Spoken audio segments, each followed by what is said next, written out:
Well, starting with the win over Wake, I thought it was a definitive team win. Super proud of the entire group. +3 in turnover margin. The field position battle was a constant back and forth, and we were able to swing that in our favor with some great punts and coverage as the game went on. Our field goal kicker was Chris Dunn, was fantastic as he's been, and his 3 makes and their 1 miss was a big deal in the game. We had fewer penalties than Wake. That was something I challenged our guys. We had 6, they had 9. So they were a little bit more self-destructive than we were from that standpoint. And some of that is because of crowd noise. You guys really helped us in that game. They had a lot of false start penalties.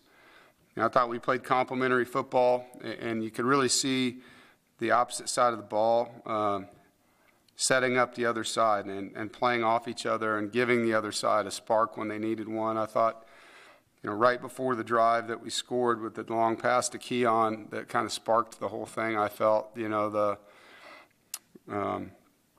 post route to Keon. We were tired on defense. We'd just been out there for a while and consecutive drives and gotten stops. But you could sense that we needed something offensively there to kind of help them. And in that drive, the offense pushes the ball down the field and gets a score. And third quarter, we had a 7-minute and 30-second drive for 15 plays and a touchdown on offense. I mean, that was awesome. And that's kind of the cycle of, I call it the cycle of death for the opponent. But, when your offense is staying on the field and the defense is pitching 3 and outs or getting turnovers, eventually that defense on the other sideline runs out of gas. And that complementary football equation was really well played by our team. The 4-quarter attendance was huge. Really like to thank our students and fans for making it such a special evening. Their loud, positive cheering and the aligned crowd noise, the way that they were in it when we needed them to be in certain down and distances for our defense, was awesome, and positively impacts our performance and the mental state you have as a player. And when the fans are cheering loudly in a positive fashion for their team, just understand what that does to the psyche of a young person. It's awesome for our team to have that kind of backing, and thank you for that. It matters. You were there to help us get our 16th win consecutive at home, which ties Coach Holtz's record and school history. And you know what my request is going to be, to repeat it, to be able to be here for the 17th, the record, and also to be here for a senior day that, as I get into this, you'll understand the importance of that and the deserving nature of that for this group. And really all I want, is for us to be the best we can be as a team and to be the best we can be as a program, to be the best we can be as a fan base. And I felt like that was one of those moments Saturday night. That was a special night. The way we played, the way that you cheered, the whole thing. It was awesome. And thank you. And just talking to my team in our team meeting on Sunday, I asked them, to give me their recap of the game. And it was one of the most fun games they've played in. They talked about the energy, the fans, the way that they played for each other as a team. So it was fun to kind of be a part of that whole thing. And it was one of the most fun games I've coached in. So get ready for one more time at home, and everything that we got as a team will be given, as a staff will be given, and everything as a fan base we're asking for. Offensively in the game, we had 13 explosive plays, and we were much more explosive in the run game than we have been. That was great to see. We had 0 turnovers to their 3. We had 0 drops, not just in the receiving room, but as an offense. Time of possession, as I mentioned, was big. From a negative standpoint, they made some good plays at the line of scrimmage. There was a little more leakage at times into the backfield. Some of it's just, MJ identifying some pressures and mis-IDing some blitzes that, knowing where he can go with the ball quicker will help him. It was a great learning experience that way. Defensively, the 3 takeaways, 3 interceptions, and the 4th down stop was big. I thought the goal line stand, if you go back and watch that, Isaiah Moore put 3 plays in a row together on the goal line. That was just phenomenal. A tackle for loss, and a sack. It was like, not on my watch. You're not getting in this end zone. I mean, it was an unbelievable three-play in a row set for Isaiah. He's a stud. You know, the shutout in the first quarter and third quarter on defense, they're a fast start offense, and that was one of the things that we really talked a lot about, you know, not letting them start the game in a rhythm, not letting them start the second half in a rhythm, and that was really good to see our guys do that. We eliminated their run game, and when you do that, it changes, you know, the mesh ride, the slow mesh and all that when you're taking that part away. And I thought our D-line just really battled, you know. I mean, there's a lot of guys that played well, but Corey Durden and Davin Band deserve a lot of credit for the way they strained and disrupted up front. You know, I thought all three linebackers were super productive. You know, negatives, you know, there's just a couple times at the top of some routes, he gave those receivers a chance to make plays. Some of them were back shoulder plays, and we can get better at defending the ball there. The two pass interferences, one of them I thought was, you know, a questionable call. The other one was a good call. And, you know, gave up a few third and longs that normally we wouldn't. I think you got to give Sam Hartman some credit on some of that, too. I thought the guy just really hung in there and took some shots and threw some good balls. You know, special teams-wise, Chris Dunn is the best in the country at what he's doing right now. And knock on wood, just one kick at a time, keep it going. But he's delivering and doing his thing. It's fun to watch. Super proud of him. You know, I thought the punt coverage by our missiles, Keon, Lassane, that first tackle was a poor hang time punt, and he wins and stacks his guy and takes a shot, no yards. Daryl Jones continues to be a stud in punt coverage. And then the pin punt with Caden Noonkester to Thayer Thomas, man, was that a thing of beauty on the 1 yard line. Great play by Thayer. And just really proud of Caden, you know, coming in that first punt, 55-yard punt, 4-5 hang with pressure in his face, and first college punt ever. You know, what a great play by him. And then Julian Gray continues to, you know, provide field position as a kickoff returner. So it was a good game, you know, and Wake's a good football team. You know, Clausen and his staff deserve credit. They've really done a good job there, and I have so much respect for Sam Hartman. I think that kid is a stud. Now on to Boston College, you know, look forward to playing them, and known Jeff Hafley a long time. Have a lot of respect for Jeff as a coach. You know, offensively, I know they're going through it a little bit injury-wise. You can see how they've gotten better on the O-line. I think they've gone from being a really old offensive line to a young offensive line, and those kids have gotten better up front as the year's gone on. Got hard-running tailbacks, and I think they have the most explosive receiver in the ACC in Zay Flowers. He's a guy I really wanted in high school. And we offered him to play offense and defense here. I thought he was a great player, still is a great player. But, you know, he's just an all-around really, really talented guy. And the other receivers in the room are good players, too.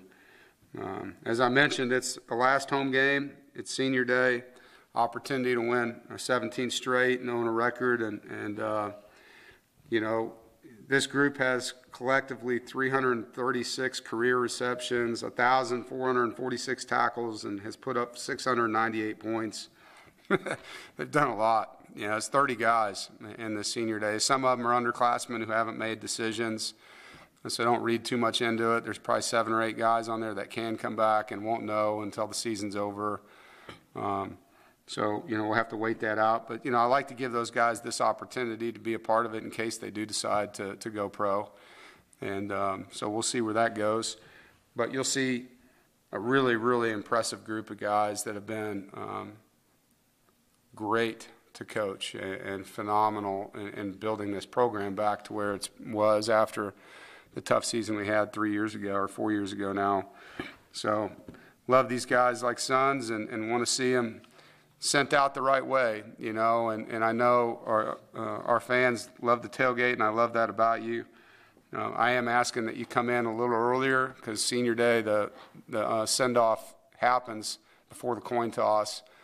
I don't know the exact minute mark, but we'll put something out on social media, Annabelle, about, you know, exactly when that'll start so that you guys can be in the stands for them. I think that would be meaningful and a good tribute to a great group of guys that have put a lot of blood, sweat, tears into this program and to your viewing pleasure at times. So like a little payback for those guys. But you're talking about a bunch of really good guys. I'm going to miss them a lot, and so we'll send them out the right way. With that, any questions?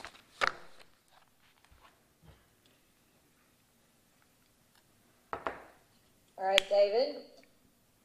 Hey, Coach. This team has been so resilient this year, and you had so many guys come back, for that fifth year, that senior year. How much is that a correlating factor? Yeah, I think it does. I mean, it's kind of like Isaiah's goal line stand, I mean, there's guys that just, they're not going to let things go, the wrong way. And I think there's only so much you can do, but, when the plays are there for you to make and you're in that position, you came back for this, I mean, Devin Carter's contact catch on the goal line, great play, Some of the plays you see guys straining to make and running over people to get to the football, jumping over people to get to the football. The speeches, Grant Gibson gave a great speech on the sideline 2 weeks ago when we were down 21-3 to the offense. I mean, it's just they're giving everything to go out the best that they can, And so, yeah, it's as a staff, we feel completely driven to give everything we have to them. Aaron. Hey, Dave, I wanted to ask you about MJ. You talked about him running reps on air behind the guys in preseason while they ran the drills. He's had now a couple games to actually get game reps, and then he's had practice reps. Like, he's been able to stack those one on top of the other. Was there something when you guys looked at the film that, like, this week you said, okay, that was another step forward? I mean, because he obviously got off to a good start against Virginia Tech as far as what he did in that game. Yeah, I think just the way that we had no pre-snap penalties on offense in this game. That was the first time all year. And even though those don't really dictate the outcome of games, they make it easier to score when you don't have them. I think him just doing a good job with the O-line, communicating. When he was ready to start his cadence, you could see him back there trying to undress the defense with his, claps and fake claps and different things like that, his cadence. And I thought that was another step offensively. Throwing the ball on the run in this game, first time we've really done that with them. You saw him throw 2 deep out routes to Thayer on the run. Those are pretty big throws. So that showed, a little bit more maturation right there by him, doing a little bit more than we'd asked him to do before. I thought, finding the running back on a check down instead of just running and getting hit was something that he hasn't shown he can do. He went to the last element of a progression right there. And so those would be 3 things right there for you. Just to follow up, too, like how much of, when you've got a guy that's making gains and looks confident and brings the energy, how much, too, is you're still like, okay, you still want to make sure you set him up in the right position to be successful, not just throw, okay, he can do more and more and more and then overload him. Yeah, I think you still got to be careful. I mean, it's still a small sample, Aaron. It's, it's a game and a half, and so, we're excited about what he's doing, but, at the same time, I think setting him up is important, I mean, what does he do best? Where is he most confident? And be honest, it's no different than when you have a 3-year starter. You still want to do what the guy feels most confident with, and his volume of offense has grown in the last week and a half, and I'm sure it will continue to with little nuances, because it's still a game of reps. I mean, if we put in a new play, it might look like a good play on tape, but if he hasn't repped it 20 times, it's not going to be comfortable, and I think that's just because there's so many different looks you can get at quarterback every time you line up. So, you want to make sure every time you drop something in the bucket, it may seem like a single drop, but it fills up over time, and I'd rather run a play, that we can rep multiple times and let him know the answers and feel confident when something happens that I'm doing this. You saw in the game right there, we had a play in that we thought was going to be a really good play, and if they zero blitz, his answer would be throw the slant, and he didn't see the blitz coming, he got sacked, and that wasn't a breakdown in protection. They brought more than we had to block, and you got to know where your hot is, and I think if we would have ran that play 5 more times in practice, that probably wouldn't have happened, So you just got to be careful because there's a lot of good plays that you can run, but do you have the time to rep them enough where all the questions are answered for the quarterback mentally? And I think that's a balancing act that he and Coach Beck have to play, just to be confident that you're getting what you want out of it. Corey. Dave, we saw obviously Devin Carter leave the game on Saturday night. Do you have a status update for him, first of all? He's doing good. Yeah, he's much better. So he took a pretty hard shot, in the midsection, was having a hard time getting his air back. And so from what I know, again, I haven't had a staff meeting yet today. It's at 3:30. But from yesterday's report, everything was trending the right way.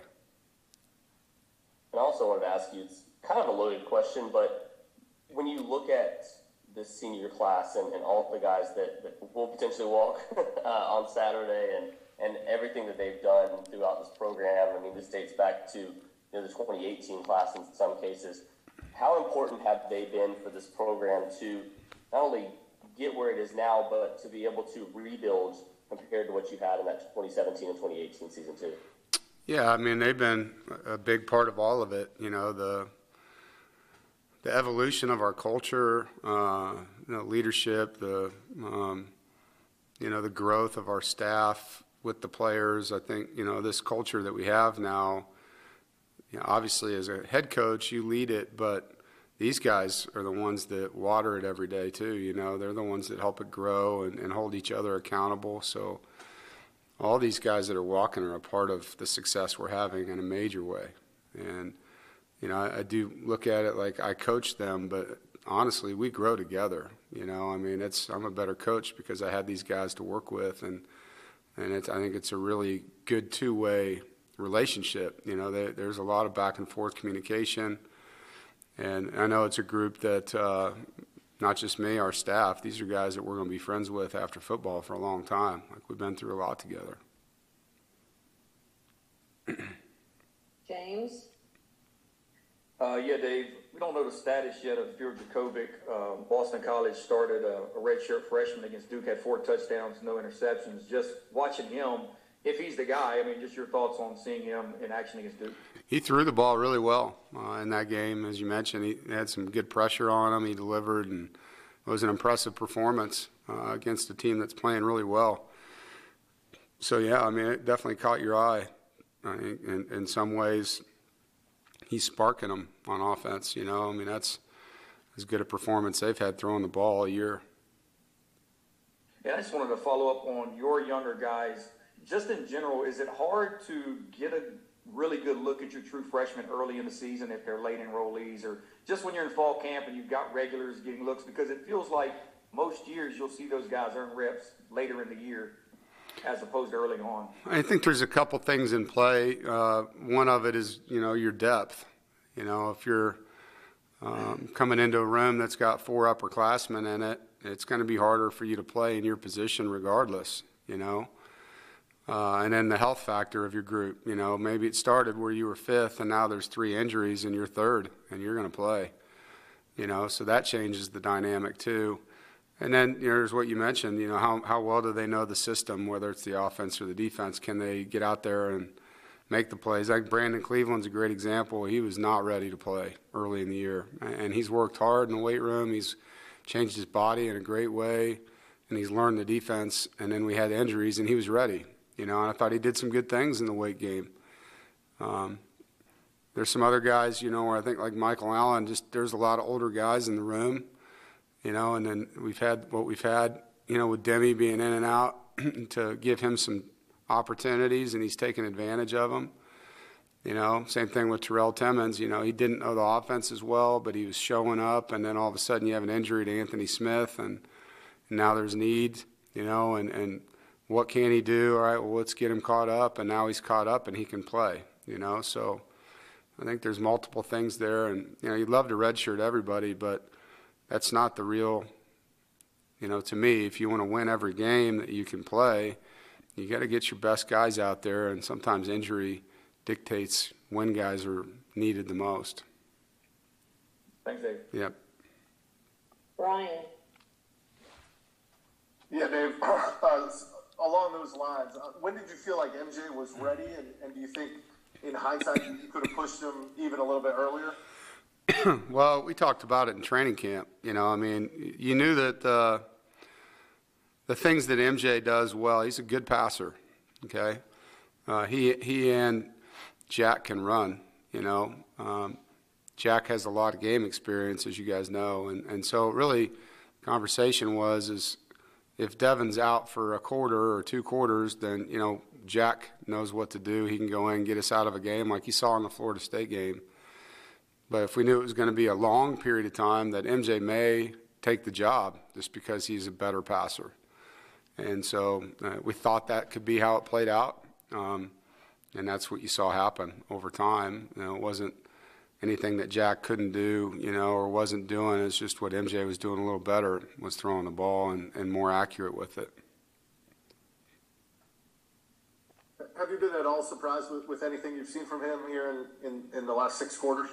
I think it's more just, you know, how he carries himself, his poise, his humility, how he treats his teammates, how he talks to the media, like all the things that you can't practice that with guys, you know, like how are you going to respond after a comeback win? Like that's not something I can practice. Like you got to see him do it. And so, you know, actually very proud of him for that, thankful to his parents, you know, because obviously he's the way he is because of their leadership in the home. And just, you know, I think that's the biggest thing for anyone out there that's having success is just to stay grounded and remember where you got to where you're at and why, and not get caught up in the hoopla of it. It's hard to do. And so I've been proud of him for that. Aaron. Dave, you did talk about mobility with him. You know, it seems like you do have more of a run part of your quarterback right now. Compared to maybe with Devin, you know, as far as mobility, something you can call a designed run. How much does that change what you guys are able to do offensively, being able to probe with him a little bit on the ground? Yeah, you know, and some of the runs are him running scrambles, you know, so I think there's a little bit more than people understand, you know, but the designed piece is completely different, you know, than we had with Devin. There was a few goal line runs we had with Devin. You guys saw those early in the year, and they were successful for him as well. But the read part of what we do, you know, RPOs, when you're either handing it or throwing it, we still have that stuff, you know. But now we can also do are you throwing a screen, or are you throwing a quick route, or are you reading an end or a backer and keeping it? So just additional things that help move the offense, and not too many of them, you know, because obviously you want to take care of them too. So, you know, I think that's where we got to be smart, you know, is when we need them and when we don't, and how to protect him, and for him how to protect himself, but also do what we need to do to win, you know. And I think there's a balance there, and we got to be smart with it, and MJ's got to be smart with it, you know. But anyone that has that mobile quarterback, NFL down, I mean, it's different on defense defending that. You know, you can't drop 8 in coverage and feel like, hey, we're going to cover them all, and he's just going to stand there. Like, no, he's going to run for 10 yards if you do that. You know, we're going to read your end, and, you know, based on what he does, we're going to have one less defender, you know. So it's 11-on-11 football in more ways than one. And just like we have to deal with that on defense here, you know, now they have to deal with that with our offense. And I do think that's an advantage at times, you know, to have that mobility. And just as an offense in general, you know, it's not really installing a lot of new things. It's, you know, if we're running counter to the tailback and then we run counter to the quarterback, it's nothing different for anyone but one person. So you're not, you know, the O-line doesn't know who's got the ball, right? So, you know, you can motion your tailback out, you can use them as a blocker or whatever, and +1 it in the running game, or get them to -1 in the box, all those things. So the volume of your offense on a play calling sheet might increase, but from a knowledge standpoint for your guys, it doesn't change. And that's the thing that's nice, you know, as you look at how they're defending you. Do we have any other questions for Coach? Yeah, actually, I got one more. Dave, a big picture question. I was curious, when You saw the Clemson score against Notre Dame. The league, that seems like it would put the league in potentially some uphill climb of making the playoff, but yet it also comes at a time when I would say the ACC seems to be better regarded than it has been. You guys have been a fixture in the poll in North Carolina, Wake and Syracuse. Kind of how do you reconcile that the ACC might be on the outside looking in on the playoff, but yet there's still a fair amount of ranked teams and quality that we've seen this year? Yeah, I mean, I think almost every year one-loss team makes it to the finals. It seems like Clemson's still a one-loss team, and we'll just have to see how it plays out. I think these next 4 weeks are going to be huge in college football. I mean, this weekend was pretty crazy with what happened to several teams, and the injury piece of it all. I know Oklahoma State went from being undefeated to losing 2 in a row because they lost both their quarterbacks, so I think, you have to do that. It's your job, Aaron. I understand, figure out who's going to win the national championship in week 8. But I think there's just a lot of football left, and I don't think the ACC's out of it yet. I don't. I think there's a lot that can happen, and if any of these undefeated teams have the same type of situation that we've had or Oklahoma State has, and they're trying to figure it out without their starter, then their season could change. And now all of a sudden a one-loss team moves up again. So, there's a lot of football still to be played. James. Yeah, Dave, we don't talk a lot about the O-line play just individually. Looking at the PFF grades, I think Grant and Chandler are among the best in their position in the ACC. Can you just evaluate what you've seen from those two guys? I know they'll both be walking this weekend. Yeah, no, they're both playing really good for us, James. Grant Gibson's playing the best football he's played. I'm super happy for him. He's playing aggressive, a lot of finished blocks, pancakes, playing fast, having fun. It's been fun to see Chandler out there, and we're different when he's in. He's definitely a strong guy on the left side there, and he's having fun. His smile is contagious. Just a really, really good guy. And it's nice having that. You've heard me say this many times. I think you build a football team inside out, and when you have a good center and you have a good nose guard, that's a good start for both sides of the ball, and then you work out to the next spot. And Chandler and Gibby are playing at a high level. I mean, Tim McKay's playing at a high level, very physical right now. And it's been good for us to get Spees back, I mean, he played the first half of the season with a sore groin, and to have him healthy has been a great thing, to get him going. The O-line played one of their better games. Really, the last 2 games, I think they've played really good football for us and been playing against some good fronts. So it's good to see. Anybody have anything else? All right, Coach. All right. Everybody, thank you. Thank you, guys.